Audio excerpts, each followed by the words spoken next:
اور آج جو ہے ہم جا رہے ہیں اس مقام کی طرف جہاں پہ زلیخا جو کہ بنت فرعون، جس کا یوسف علیہ السلام سے کوئی تعلق نہیں ہے، یہ دوسری زلیخا ہے۔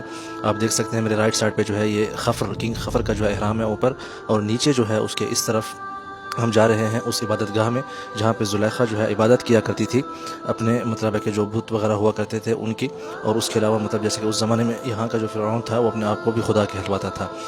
تو آئیے آپ کو یہ واقعہ جو ہے نبی صلی اللہ علیہ وسلم کی زبان مبارک سے سناتا ہوں۔ آپ صلی اللہ علیہ وسلم جب اسراء والمعراج کے سفر پہ تشریف لے گئے تو جنت میں جب آپ صلی اللہ علیہ وسلم ٹہل رہے تھے کہ آپ صلی اللہ علیہ وسلم فرماتے ہیں مجھے ایک بہت ہی خوبصورت خوشبو آئی۔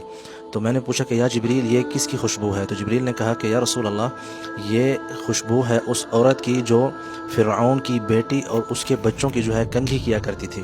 تو آپ صلی اللہ علیہ وسلم نے فرمایا کہ اس کا کیا ماجرا ہے کہ اس کی اتنی زیادہ خوشبو جنت میں پھیل رہی ہے؟ تو جبریل علیہ السلام نے فرمایا کہ جب ایک دن یہ عورت فرعون کی جو بیٹی زلیخا تھی، زلیخا یہ مطلب بعض میں مورخین نے نام بتایا، حدیث شریف میں یہ نہیں آیا، اس کی میں وضاحت کر دوں آپ کو۔ جب اس کی کنگھی کر رہی تھی تو اس کے ہاتھ سے جو ہے جو جس چیز سے کنگھی کرتی تھی وہ نیچے گر گئی، تو جب اٹھانے لگی تو اس نے کہا بسم اللہ۔ تو فرعون کی بیٹی نے کہا کہ تمہارا مقصد میرا باپ ہے؟ تو اس عورت نے کہا کہ نہیں، بلکہ جو تمہارا اور تمہارے باپ کا بھی خدا ہے، میرا مقصد اس خدا کا ہے، بسم اللہ۔ تو فرعون کی بیٹی کہنے لگی کہ میں یہ بات جو ہے کہ اپنے باپ سے اس کا ذکر کروں؟ تو اس مومنہ عورت نے کہا کہ بالکل آپ جو ہے اپنے باپ سے اس بات کا ذکر کریں۔ جب فرعون کو اس بات کا پتہ چلا تو وہ بہت زیادہ ہی غصہ ہوا اور کہنے لگا کہ میں جو ہے آپ کو اور آپ کے جو بچے ہیں ان کو کھولتے تیل میں ڈلوا دوں گا اگر آپ جو ہے میرے اوپر ایمان نہ لائیں۔ تو فرعون نے شروعات کی، پہلے بچے سے، دوسرے بچے سے، تیسرے بچے سے، جب چوتھے بچے کو جو کہ دودھ پیتا بچہ تھا، جب اس کو جو ہے ماں کی چھاتی سے علیحدہ کیا اور ڈالنے لگے تیل کے اندر، کھولتے تیل کے اندر، تو اس بچے نے کہا اپنی ماں کو کہ اے ماں صبر کرو، تم حق پر ہو۔ تو حضرت ابن عباس رضی اللہ عنہ فرماتے ہیں کہ دنیا میں صرف 4 بچوں نے جو ہے دودھ پیتے ہوئے بات کی، ایک عیسیٰ علیہ السلام، دوسرا یوسف علیہ السلام کے گواہ، تیسرا جو ہے جو قاضی جریح تھا اس کی جو ہے اس کی جو شہادت دی تھی بچے نے، اور چوتھا جو ہے یہ بچہ تھا جو کہ اس عورت کا بچہ تھا۔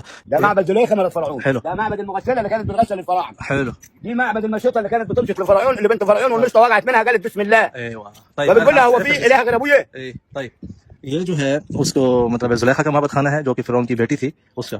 یہ موسیٰ علیہ السلام والا فرعون نہیں ہے، فرعون جو ہے اصل میں اس کو کہتے ہیں فرعون جو ہے اس کو کہتے ہیں جو اس زمانے کے بادشاہ ہوا کرتے تھے نا، ان کو فرعون کہا کرتے تھے، ٹھیک ہے۔ تو یہ جو آپ دیکھ رہے ہیں اس طرف اس وقت یہ اس کی بیٹی کا معبد خانہ ہے، یہ اس کی عبادت گاہ تھی، یہاں پہ عبادت کرتی تھی۔ سامنے جو اس طرف آپ دیکھ رہے ہیں یہ جو بالکل آپ کو بالکل نظر آ رہا ہے سینٹر میں، یہ ہے عبادت گاہ جو فرعون کو نہلاتی تھی، ٹھیک ہے۔ اور جو اس طرف جو چھوٹی وہ ہے جو عبداللہ کے پیچھے ہے وہ آپ لیفٹ پہ دیکھ رہے ہیں، یہ ہے اس کی جو زلیخا کی جو بالوں کو جو سنوارتی تھی نا، اس نے اس کے ہاتھ سے جب کنگھی گری تو اس نے کہا کہ بسم اللہ۔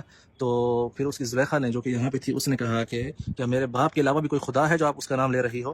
تو جو کنگھی کرنے والی عورت تھی اس نے کہا کہ ہاں بالکل ایک ہی خدا ہے، واللہ تمہارا باپ تو نہیں ہے فرعون۔